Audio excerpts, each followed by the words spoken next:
14-year-old shoots, kills 5 family members in Alabama.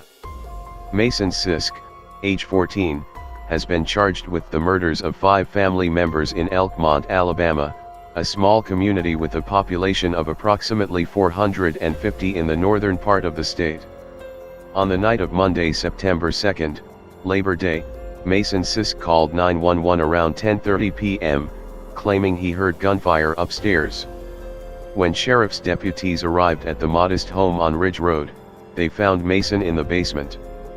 He said that he ran out the door and there was very little information given, Stephen Young of the Limestone County Sheriff's Department said.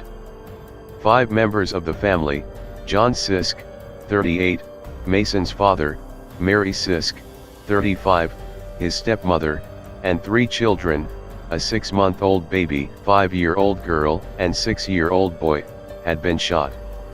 3 were dead and 2 others were transported to the hospital in critical condition, where they were pronounced dead shortly after arrival.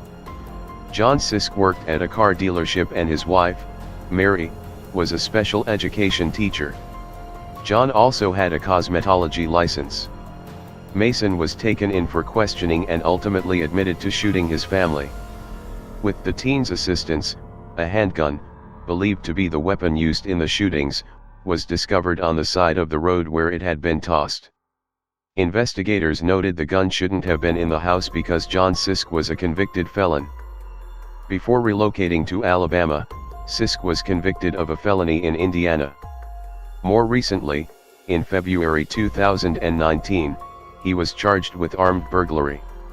According to court documents, Sisk was accused of going to a man's home with the intent to rob him, then used a pistol to assault the victim and caused harm to him.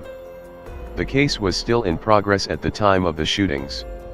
Mason Sisk's biological mother died suddenly in 2011 at the age of 31.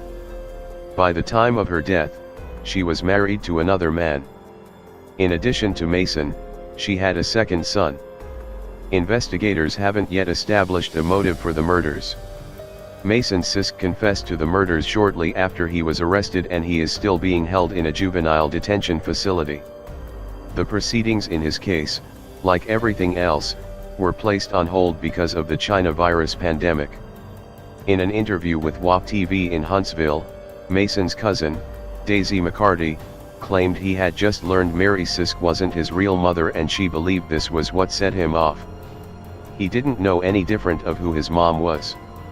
And they just recently told him, and I think that's really what triggered the little boy, to be honest with you, she told a reporter. She also said that in the months prior to the shootings, he had started acting out by burning animals alive and breaking into his school.